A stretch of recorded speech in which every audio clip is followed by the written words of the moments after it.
Hey guys, and welcome to another episode of Woke by Accident podcast. Today we have a special guest, Aphiel Levi from the Forefront Radio. He's going to join us in an interesting conversation today about this documentary that I came across, produced by Tina Knowles, that takes a look at some of the stereotypes surrounding black men. Welcome to the show, Aphiel. Thanks for having me. I appreciate talking about this discussion and getting into this great dialogue. Definitely glad to have you here. And so, the narrative that black men are dangerous, this seems to have been a part of American society for a very long time. Now, this narrative is the subject of a new documentary, which is executive produced by Tina Knowles, who is Beyonce's mother. And this examines several myths and stereotypes which black men face. And we talked about some of the stereotypes going back in history that that is a part of our history, such as Sambo and the Happy Slave, or Sambo was like the Happy Slave, and Mammy, and Jim Crow, the Savage, and things like that. And so this documentary takes a look at some of the stereotypes that black men face today, such as black men being dangerous, black men being uneducated, black men are unprofessional, black men are absentee fathers. These are the myths and stereotypes that this, I believe it's 4 or 5 parts, and they're going to take a look at all of these different stereotypes and myths. So, and it's on Discovery Plus Network. I checked out the first episode after seeing a lot of buzz and chatter online today. Many are criticizing it actually for it focusing solely on the black man and not focusing on the issues about the black woman, for example, domestic violence and other matters.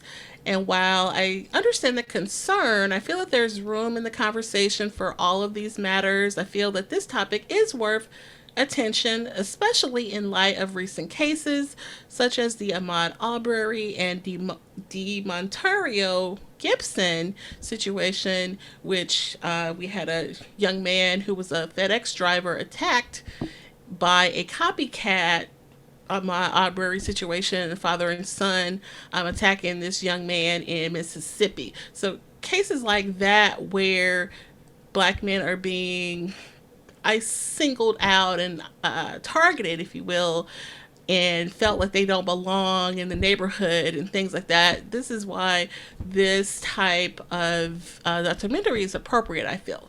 So I want to bring Levi into the conversation. Definitely, when it comes to this subject, it's very uh, definitely when it comes to this discussion, it's very important for us to understand and recognize the false stereotypes, the myths, as well as the ideological thoughts of men that produce these false narratives. For example, the movie that came out that was one of the first primary movies of the United States was a movie by the name of Birth of a Nation. In this movie, it depicted a black man as a savage, as a rapist, as a man that is sexually aggressive towards Caucasian women, and inputting many stereotypical diatribes into the image of a black man.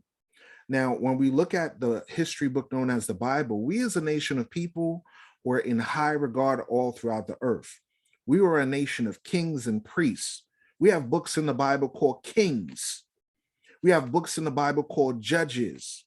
So for them now to enslave our people and denigrate us to a lower standard is uncouth, and it has to be eradicated off the face of the earth. When you look at the book of Psalms, chapter 94, the Most High says this: the Lord knoweth the thoughts of man, that they are vanity. The word vanity means something that is useless, something that is a lie, something that is propaganda. The thought that the Europeans placed into the minds of our people, and now even within our sisters, is that black men are dangerous, is that black men are uneducated, is that black men are unprofessional, is that black men don't take care of their kids. While this does exist in some small instances, that's not the norm. The majority of us as men honor our women by taking care of them as wives, honor our children, and provide for them as strong fathers. And they don't want us to rise up as a nation of people. They want to keep us psychologically, mentally, and physically destroyed to follow after these stereotypes. Just like they say, life imitates art. I know you heard that term before. Life imitates art. So God says in Psalms 94:16, who will rise up for me against the evildoers? Or who will stand up for me against the workers of iniquity? This documentary, although I haven't seen it as of yet, I commend the woman for at least trying to restore the image of our men in the proper light to show that we do have professional men, CEOs, men that have degrees, men that have restored the image of the Black man throughout society as lawyers, as doctors, as entrepreneurs. You have successful surgeons such as Ben Carson. You have CEOs and entrepreneurs such as the Jay-Z's of the world, the George Foremans, Michael Jordans, the Robert Johnson, who created the Black Entertainment Television Network before it went into the foolishness of Viacom owning it. All these different people are taking the efforts, not to mention the Nigerian doctors, the Haitian doctors, the various other people in our diaspora, besides our African Americans, that help to produce great things on this earth. You got Robert Gordon, who was a former slave. He was born a slave in 1888, I believe he died, but he eventually purchased his own freedom and moved to Cincinnati. There, he bought a coal yard and ran it so successfully that he was able to overcome attempts by his competitors to drive him out of business. You have Annie Malone.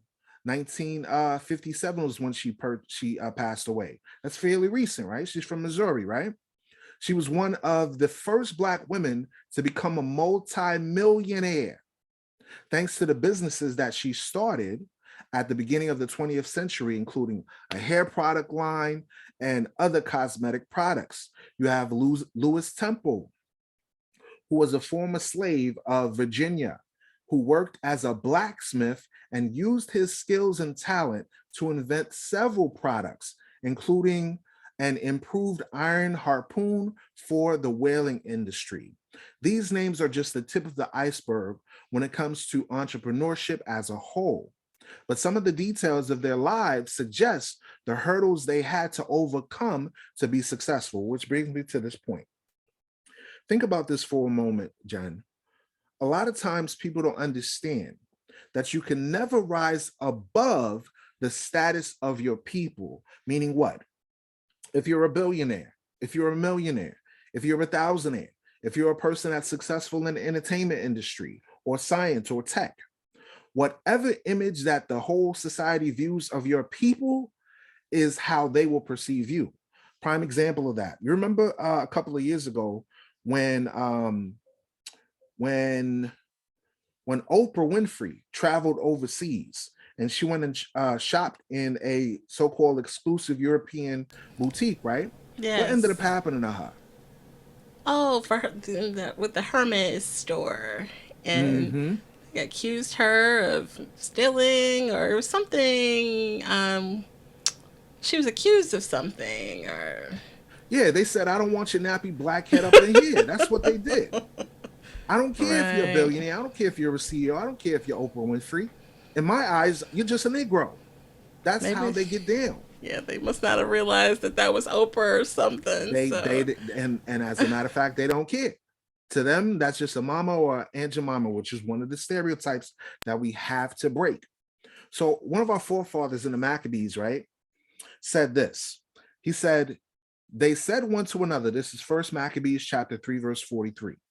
They said one to another, let us restore the decayed estate of our people, of our people. The stereotypes in the American system and all throughout the world, it's not just on an individual basis, but as a people, as a race, we're looked down upon as the lowest scum of the earth. And we have to be the ones to put our own image out there. Like we read in Psalms 94:16 that says, who will rise up for me? Who will rise up for me against the wickedness and the vanity of thoughts that is perpetuated out throughout the earth. Now, when you look at television programming, it is run primarily by the European market. Majority of the movies, majority of the documentaries are all directed by these other nations. They need to stop controlling the narrative of how they perceive us. We have to be at the forefront, pun intended, of destroying and dismantling these racial stereotypes that have been established in American history. Now, I have a segment real quick by ferris.edu about Jim Crow that gives a description of the problem. And it says this: the racial stereotypes of early American history had a significant role in shaping attitudes towards African Americans. During the time, images of Sambo, images of Jim Crow, images of the savage or Mammy, Aunt Jemima, images of Sapphira, Jezebel are still powerful and still alive to this day. There was a movie by the name of Django where Samuel L. Jackson played the simple-minded, docile Black man that was colonized in the mind, that was Hellenized and assimilated to be the quote-unquote happy slave. That's the Sambo caricature that many white slave owners molded African-American males to be. There's a book by the name of the Willie Lynch letters, right? Which documents how they want to create the image of a Black man where he is emotionally and mentally weak, but physically strong, meaning able to work on the plantation like a mule, like a goat, like a cow, like any of these farm animals. That's what they want to perpetuate on our people, that Sambo image. But we have to dissolve this illusion that's on our people. Do you remember the analogy that Malcolm X had provided, right? Of the house slave versus the field slave, how the field slave wanted to fight for liberty, wanted to resist oppression, wanted to deliver the people and bring them to a better light in society, right? And then you had the opposite, the house slave or the house Negro that wanted to follow the traditions of their oppressor, the religion of their oppressor, the ideologies, the educational system, the sciences, and every aspect of society has been perpetuated on this type of stereotype. So now we have to be the ones to break this cycle. We have to be the ones to teach our people, look, let us restore the decayed estate of our people. We're the ones on the bottom of society, although we're the best at music, we're the best at singing, we're the best at sciences and vast inventions that the European nations stole from us. You see what I'm saying? Yes. Right. Definitely. And I don't know if you've heard that some people dispute that the Willie Lynch is myth or not actual. I know we learned, I remember learning that from a teacher in school, but I know many years later, someone said it wasn't actual, or I guess factual. But I guess even if it wasn't, the information in it, like the things that separate us, that's based on information, that was apparent and real during slavery. So, Exactly. yeah. In order to dominate over an entire group of people, you had to set up some sort of playbook. You see what I'm Mm, saying? There's no right. way that you can enslave an entire race of people where you have two or three Caucasian weaklings and you have 500,000 slaves sitting there scared of that one man or that Yeah. two or three people with guns and not rise up against them. So when you think of the Willie Lynch letter, the making of a slave is what it's called. It was a speech delivered by Willie Lynch to an audience on the bank of the James River in Virginia of 1712, I believe, regarding how to control slaves within the colony. Think about this. What was the method that they used to control us? They used religion with the influence of a white Jesus, when we know the Bible teaches that Christ is black. They used education. How? Withholding us from the ability of being able to read nor write. So the making of a slave is eventually, it has to be true, because the speaker Willie Lynch is a man that literally existed and said to have had been a slave owner in the Caribbean islands, in the West Indies, right? And was summoned to Virginia in 1712, in part due to the several slave revolts in the area prior to his visit, and more so because of his reputation of being an authoritarian and strict in oppressing the people as a slave master. The Willie Lynch letter itself is an account of a short speech that he gave that tells other slave owners, here's how you run these Negroes. Here's the secret of controlling and enslaving these Israelites. Here's how you set them up and make them one against another. Now, I got to ask the question, Jen, do we see these things happening today where you have Black folks that's against each other?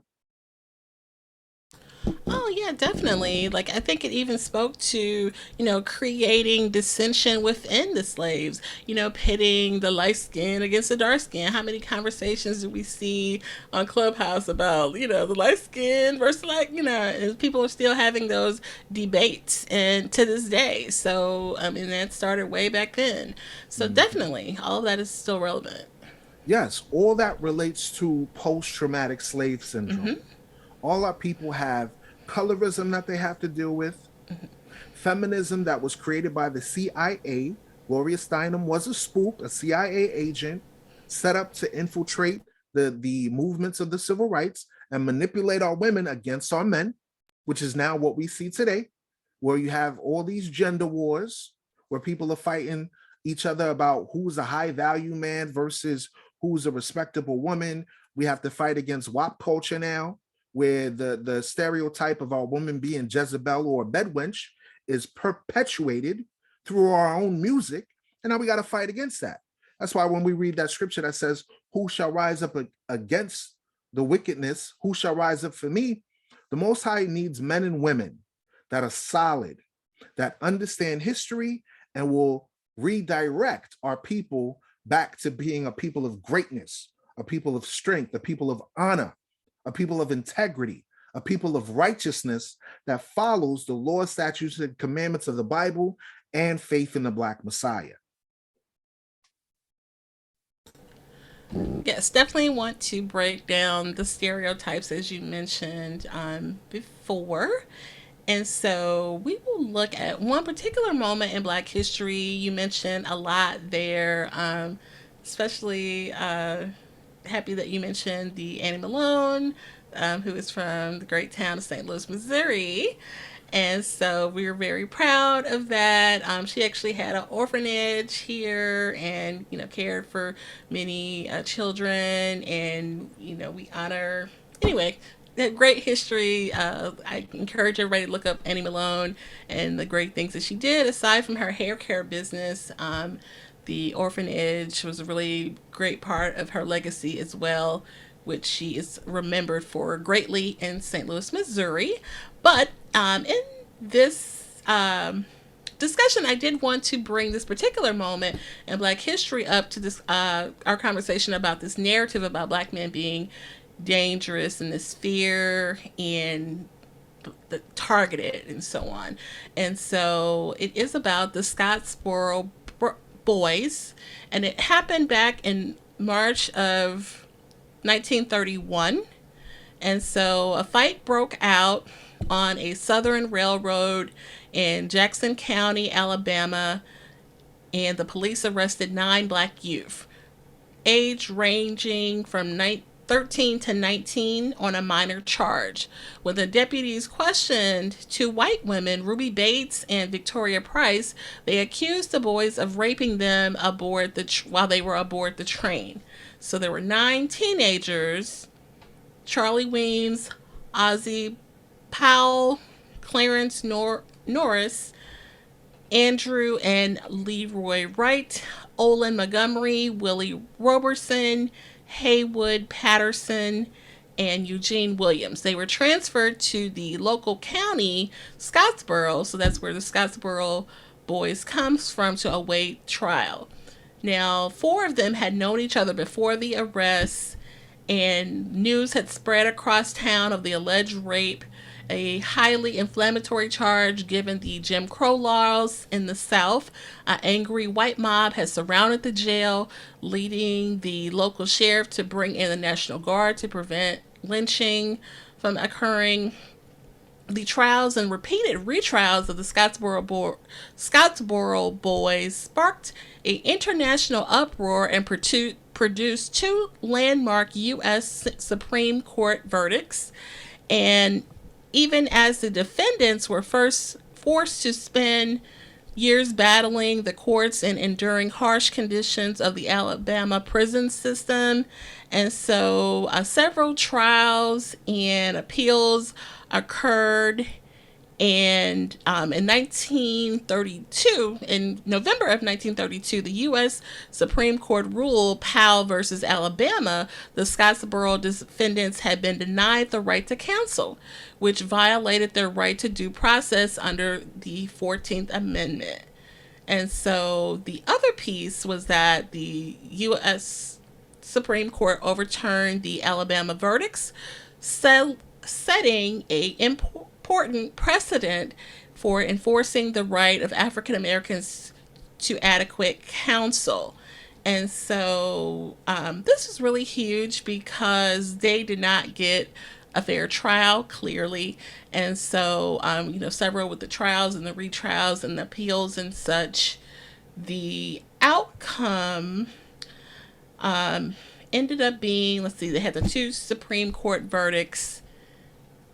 And then finally, the one young man that outlived all of the others, Clarence Norris, he received a pardon from Governor George Wallace of Alabama in 1976, and he died later in 1989. So he received a pardon in 76, and then it wasn't until 2013 that the Alabama Board of Pardons and Parolees voted unanimously to issue a posthumous pardon to Patterson, Weems, and Andy Wright, bringing a long overdue end to one of the notorious most racial injustice in long history. And so I encourage people to look up this case. We did not learn about this in school. I know I did not. And, it just shows you when you don't know your rights, what can happen to you. It kind of reminds me of Central Park Five. Some of those young men, one of the young men didn't even know the other ones, and they're all like being accused together and tried together and not getting proper counsel and things like that, and rights being violated and things like that. So I wanted to bring Levi back into the conversation, but it really, I, wanted to pull this in with that whole narrative of black men and that dangerous and so on. Definitely it's something to look into and discuss, because that whole stereotype, like we mentioned before, stems from the illusions that they put through the propaganda of that movie Birth of a Nation. Now, what's shocking to me is that these are not people that are in their 30s or 40s. These are children from ages 13 to 19. Those are kids. Those are little boys. And some flapjack Karen from back in the day wants to accuse them of raping. So now, historically speaking, let's get the facts, right? You have a stupid movie from Disney about Pocahontas, right? Pocahontas was abducted and raped by European colonists. It wasn't this fanciful story of her being in love, and she was a slave woman that was enslaved by the oppressor and raped, right? Argyle threatened to destroy her village if she didn't willingly board his ship. Pocahontas had to give her baby before going onto this ship. During her captivity or slavery, they repeatedly raped her, which made her depressed and secluded. This is the facts of history, the history of yesterday that they leave out of your Disney Channel, that they leave out of the History Channel. Okay? Men, as strong Black men, we honor and respect our women. It is rare that you have instances of this happening. It's a small percentage. It does occur, but a majority of our men take care of their wives, take care of their kids. So now for this early Karen to accuse these young men of allegedly raping her, and then after the fact, they have to go through legal troubles and all these different things as children, shows that the deep pervasiveness of the stereotypical Black man being a quote unquote aggressor or a quote unquote sexual predator, like your woman Hillary Clinton had said back in the 90s, right? For little teenagers, barely teenagers, 13 to 19, right? Barely adults. So now in the Bible, it talks about how this system of governance lurks against our people. Watch this. Psalms chapter 10, verse 8, it's talking about the wicked and how the Lord looks upon what the wicked do to the righteous of the earth. It says this: He sitteth in the lurking places of the villages. In the secret places doth he murder the innocent. His eyes are privily set against the poor. Who's in more poverty than the so-called Black man and the Black woman here in America? Although we have so many people that are striving to be successful, those instances of the Jay-Z's and the Beyoncé's are few and far between. The majority of our people are either low class or middle class as far as their financial status. But we previously talked on different episodes on how we derive and we are the descendants of great people on the earth. We have ancestors such as King David, King Solomon, Black men that established our throne and had dominion over all the nations with great wisdom, with great honor. But now that we were enslaved and put at a lower state, the same people that oppress us now accuse us falsely.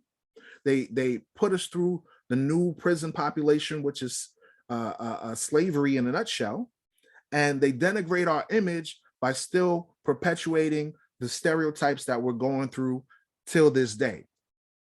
So let's touch on the 14th Amendment, because I recall you were stepping on that, right? How in November of 1932, the Supreme Court had ruled in favor of Powell versus Alabama, right? And they were denied their right to counsel, right? The 14th Amendment, right, was ratified in 1868, and it granted citizens to all persons born of naturalized and born within the United States, including our ancestors who were enslaved, to be guaranteed all citizens equal protection of the law. Equal protection of the law. So now, if the job of the police officer, who's the modern day slave catcher, is to protect and serve, they're not serving me a sandwich. They're not protecting me from Black on Black crime, nor white on Black crime. So what exactly is their job? Their only job and purpose is to convict you of a crime, to prosecute you of an alleged crime, okay? There's no equal protection when you have to drive down the road and you're in fear for your life of getting pulled over and somebody mistakenly taking their taser and saying, oh, oops, it's not a taser, it's a gun, I'm gonna blow your freaking brains out. No. So the Bible is a true book. It says, referring to the wicked, he sitteth in the lurking places of the villages. So you're driving through the city, right? Imagine this. You're going 30 miles per hour. You're going 30 miles per hour. The speed limit says 25 mph. Just for you going 5 miles above the speed limit, you get pulled over. As you get pulled over, you say, I have my seatbelts on, I'm good. I have my license on me, I'm good. Okay, I have all my paperwork and documentation. Show me your papers. Show me your papers, like Nazi freaking Germany. The police comes to your door. Get your hands up. Get your hands up. My hands are on the steering wheel, sir. Calm down. I'm listening to all your instruction. Get out. Get out of the vehicle. Get out of the vehicle. These are the things that we have to deal with. And next thing you know, you have stories such as the George Floyd incidents, Ahmaud Arbery, and other Black men that are persecuted by those that are lurking in the village. In the secret places, these individuals murdered the innocent. The Bible is a true book. So if the 14th Amendment is supposed to give us equal protection of the law, the Bible says that the soul that's within America is not right. It ain't right, because they say one thing, but their actions prove louder than their words.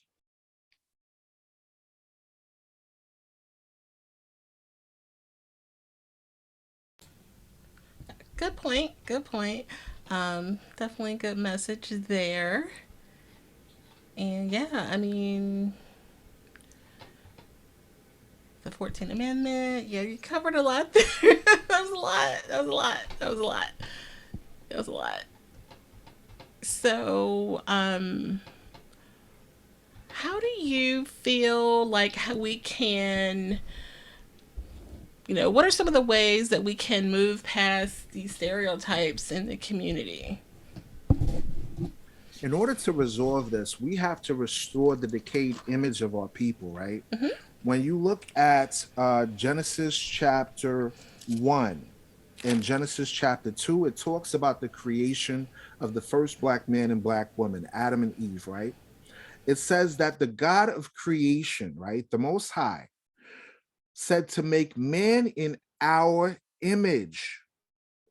If we as a nation of people conduct ourselves with honor, dignity, and respect, right, for one another and for our women and our children, we will know that we, in fact, are made in the image of God Almighty. We were created to have dominion over this earth. We were created to be the head and not the tail. So in order to overcome the wickedness of society, we must unite as a nation of people, put away your religious ideologies, put away your politics, the false education narratives of white supremacy, and remove the slave house Negro mentality within your mind. You are not a Negro. You are chosen. You are special. You are unique. You are different, as it is written in Deuteronomy chapter 7, verse 6. And let's read that briefly. Let's read that briefly, because the Bible describes how God sees us, not how the wickedness of society sees us, not how Babylon the Great here in America sees us, but this is how God Almighty sees us. Deuteronomy chapter 7, verse 6, referring to the children of Israel. For thou art a holy people. What does the word holy mean, Jen? What do you think the word holy means? So it makes me think of being pure or something that you revere. Yes, exactly. Something revered. Mm-hmm. Holy means separate. It means different. It means unique, not the same like everybody else. That's how God created us to be. The way we shape our hair with braids and the coils of the locks and the different styling techniques that we do just for our hair alone is vastly different than all across the earth. Most people on the earth just wear their hair down and that's it, or they wear their hair up and that's it. But what other nation of people is separate, is different, is unique in just their hairstyles alone, in the vocal patterns of how we sing, the beats of how we make our music, the education of how we think when we do math, when we do science, when we illustrate the vast richness of poetry and art. It's vastly different than all the peoples of the earth. Let's read the verse again. It says, for thou art a holy people unto the Lord thy God, which shows you that God is not the God of everybody. The God of the Bible is the God of the Israelites. The Lord thy God hath chosen thee to be a special people. So now I'm gonna ask you a question, Jen. You chose the man that you're married to, right? He's special to you. Does that mean now that you love every person that's on the planet? No, not in the same manner. Exactly. Not in No. the same way. So God may have created all these nations on the earth. Yes, God created all beings, but there's a particular group of people that he says, you know what? You mean the world to me. Just like you say to your husband, no matter what situation that happens, honey, you mean the world to me. That's how God feels about us. He says, you are chosen, you are special unto himself, meaning I secluded you out of all the nations of the earth. I specifically chose you to be a nation of priests, to be a nation of kings, to have rulership with the Messiah in the last days. That's what God set us up to be. Not niggas, not coons, not spics, not all these derogatory stereotypes. We were made to be honor. We were made to be gold tried in the fire. You see what I'm saying? So when you read in the Bible, John 3:16, for God so loved the world that he gave his only begotten son, who meant the world to God? Who did God love in the past? The children of Israel. That's you so-called blacks, Hispanics, Native Americans. Does that make sense? Yes, it You know? does. So as a solution, we have to see ourselves at a high regard, We do. which is why I'm appreciative that this woman is Beyonce's mother is making this documentary and touching on that, right? Why the hell would I be concerned about domestic violence when that's just a small percentage of what's happening greater in the greater community? We have so much more things that are of much necessity to fix as opposed to Right. one segment of denigrating. Oh, black men, we can't look at them as honorable. No, they beat on women. No, that's not the case. If you actually look at websites like blackdemographics.org and other notable, reputable sources, you find that black men are one of the best fathers and best husbands on the earth, especially in our diaspora, compared to other segments of the population. So I'm appreciative that she is trying to make an effort to restore the image of men and to unify ourselves. We have to see ourselves as different. Think about this. Why is it that when they say everybody's created equal, right? That we're all one people in America, why do black folk got to be on the bottom? I'm tired of being equal. I want to be the best. I want to excel. I want to be different. I want to be unique. And I see that within my people. I see it in the way we dress. I see that in the way we conduct ourselves as far as music, entertainment, sciences, and all the great things that we brought on the earth. Classical music, for example, when you read in the book of Psalms, it talks about King David playing the harp. Okay, that's a classical instrument. Playing the strings, right? That's a classical instrument. We created these things. And now the other nations have taken it for themselves and said, oh, no, we are the inventors of class. No, you're not. Black folks created all of the great things. We are the salt of the earth. Without this earth, society would not exist. The sun and the moon and the stars would not exist without the children of Israel. This whole entire planet, Jen, would be bland as hell if we wasn't on it. I know. I get it. Definitely. Yeah, I agree. I definitely find value in changing the narrative, and I think that is key to you know getting a different result and not seeing these same type of stereotypes being perpetuated down the line. If we create productions like this showing look what we can do, look who we are. So I love it. Definitely. Definitely. Yeah. And think about this.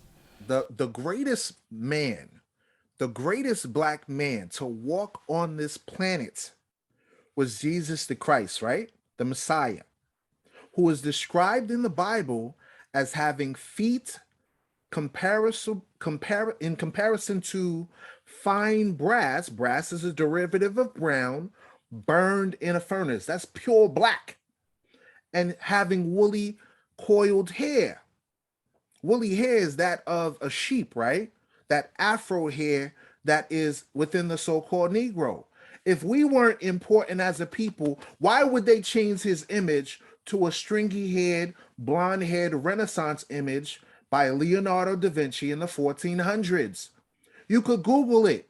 His name was Caesar Borgia. He was the son of Pope Alexander VI of Rome. And he was the image that Leonardo da Vinci used as the new image of Jesus the Christ. If we weren't important as a nation of people, why would they steal him and make him Caucasian to cause us to worship Caucasians if he wasn't important? So that shows you that the greatest man to walk upon the earth is described in the Bible as a black man. So if that's the case, what about his mama? What about his daddy? What about his people? You see what I'm saying?